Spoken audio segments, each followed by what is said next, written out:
reading from a media release here. The coming year is expected to be a relatively vibrant one for South African agriculture, owing to expected good rainfall and increased planting. However, if these positive trends are to be sustained, a supportive and well-considered agricultural policy is needed. Food sustainability, that's what we're talking about this evening. Dr. Florence McCrystal, who is Director of Agrifica, Kulani Machaba, who is Registration and Regulatory Affairs Manager at Pioneer Hi-Bred International, and also joining us from our bureau in Nairobi is Dr. Florence Wambugo, who is the CEO of Africa Harvest. Good evening, everybody. Nice to have you with us. Thank you for joining us in the studio this evening from wherever you are. Let's just run through quickly and very briefly what you guys do. Dr. McCrystal, what is Agrifica? We are orientated towards promoting agricultural development in Africa, using South African know-how, technology, managerial skills, because we want to see Africa come to its full agricultural potential. So we do projects. We've got a new magazine which comes out quarterly called the Farm Africa, and we arrange conferences, we do market research, and we raise finance for projects. Okay. Kulani? Yes, Pioneer Hi-Bred is a company which falls under the DuPont group of companies. We're an agricultural company. We're in the business of selling seeds, and our core business is selling maize seeds and soybean seeds throughout Africa.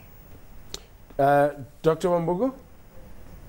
Yeah, I'm the CEO of Africa Harvest. We are an international non-for-profit. Our core business is to help smallholder farmers in Kenya and in Africa to grow enough food to eat and become food secure within the for sustainable livelihoods. Okay, right, then let me put it to the panel. We all hear about this thing called food security. What is food security? Well, you're talking to an economist, and economists work on the basis that you produce what you're good at doing and you import what you're not good at doing. You could grow pineapples or bananas in Alaska in the cold up there, but it would be prohibitively expensive. So you import the pineapples and the bananas from the tropics, who in turn import the stuff that they can't produce. However, politics comes into it, and where politics comes in, you generally get a suboptimal solution. But what governments tend to do is they tend to think that they should be able to produce all the food themselves. And so you get subsidies. The French subsidize their farmers, the Americans subsidize their farmers, in order to achieve what they regard as food security, which simply means that they will produce the bulk of the food that they need for themselves.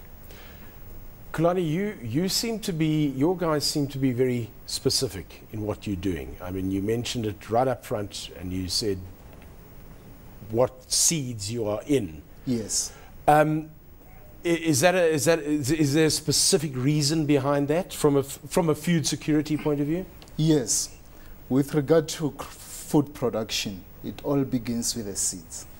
Pioneer is a company that's operating in the business of feeding the world. That is our main objective. And we achieve this objective by selling seeds and providing agricultural solutions to our farmers throughout Africa and all over the world. Food security is a very key issue because it's about ensuring that we eliminate poverty and we eliminate hunger. Currently, the Food and Agricultural Organization has indicated that by 2050, the population of the world is likely to increase by 2.3 billion, which means that we need to increase food production by about 70%.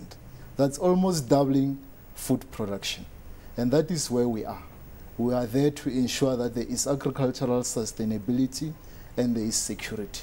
Food security is a national security issue, because without food security, we're going to have a civil unrest and very big problems throughout the world, including in Africa. Dr. Wambugo, are we addressing this properly in Africa as a whole? Is there some sort of cohesive plan in Africa to ensure that Africans are securing their food security going forward?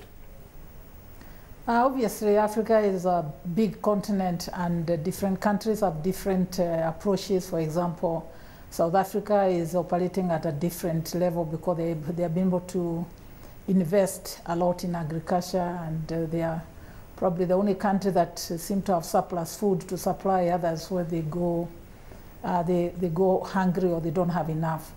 However, let me say that Africa Harvest will represent a large group of about 50 million smallholder farmers in Africa.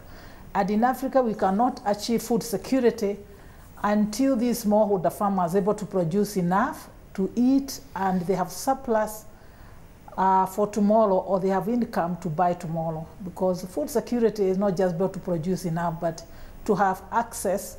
When you're off season, you have ability to buy. That means either you stored somewhere, or you have some cash to buy. And so the biggest challenge is really getting the smallholder farmers in Africa who produce most of the food to produce enough to eat and surplus to sell, or surplus that goes to the grains for the time when there is off season or the season is not good. Are we doing enough, Dr. McCrystal, to get to those small farmers? I don't think one can ever do too much. The difficulty is the issues which confront the small-scale farmer.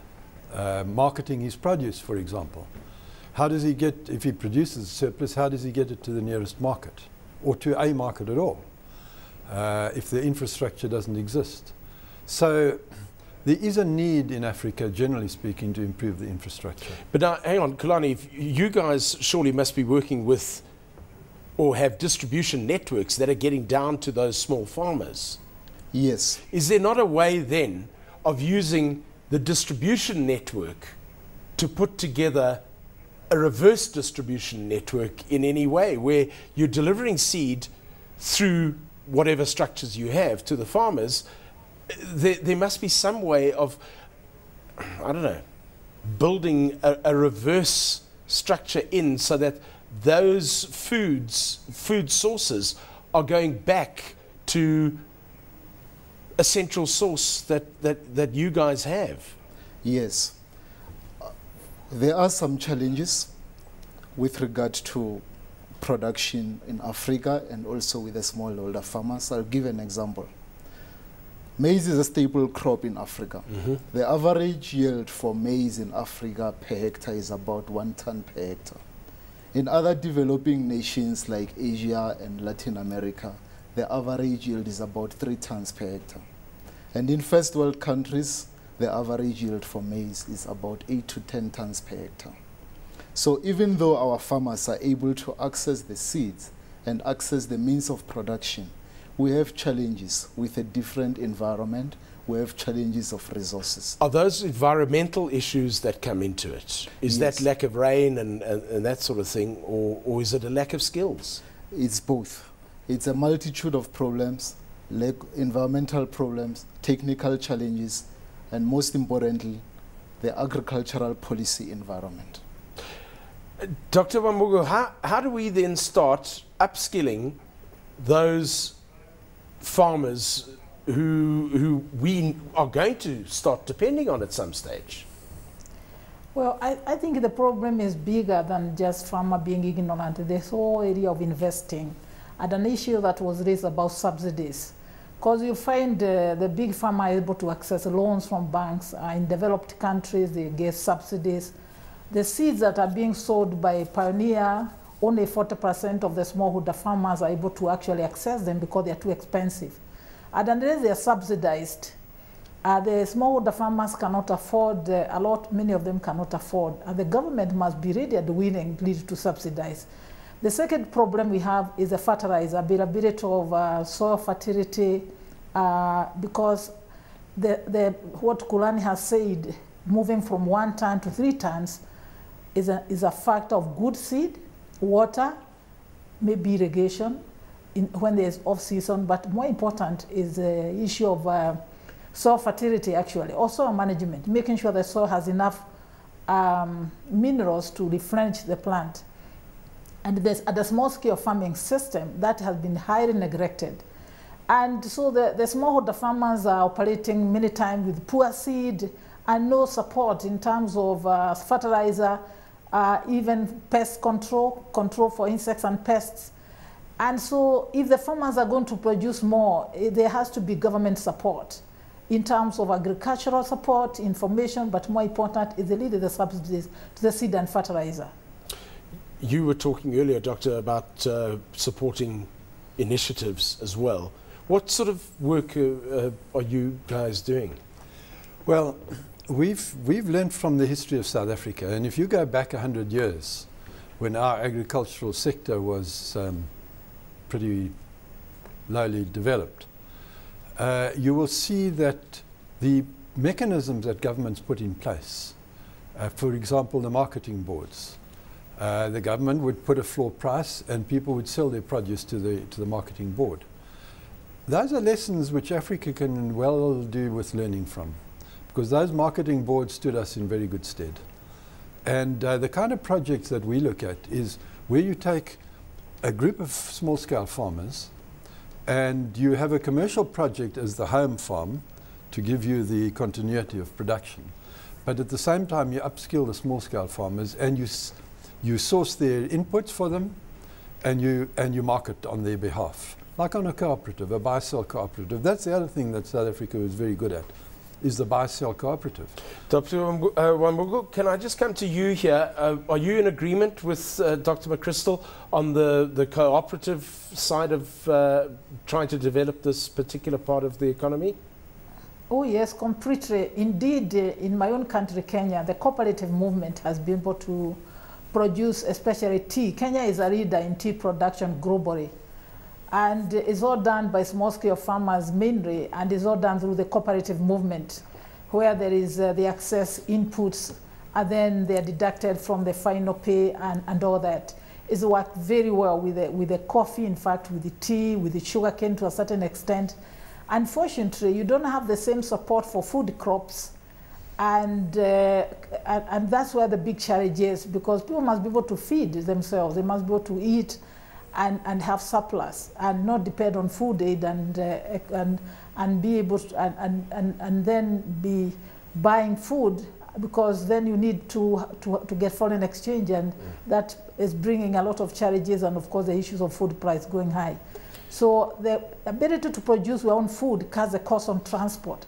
So I really think policies, you mentioned policy, we need policies that are going to help government to direct funding to the grassroots communities to produce enough food, to feed themselves, and actually to have surplus.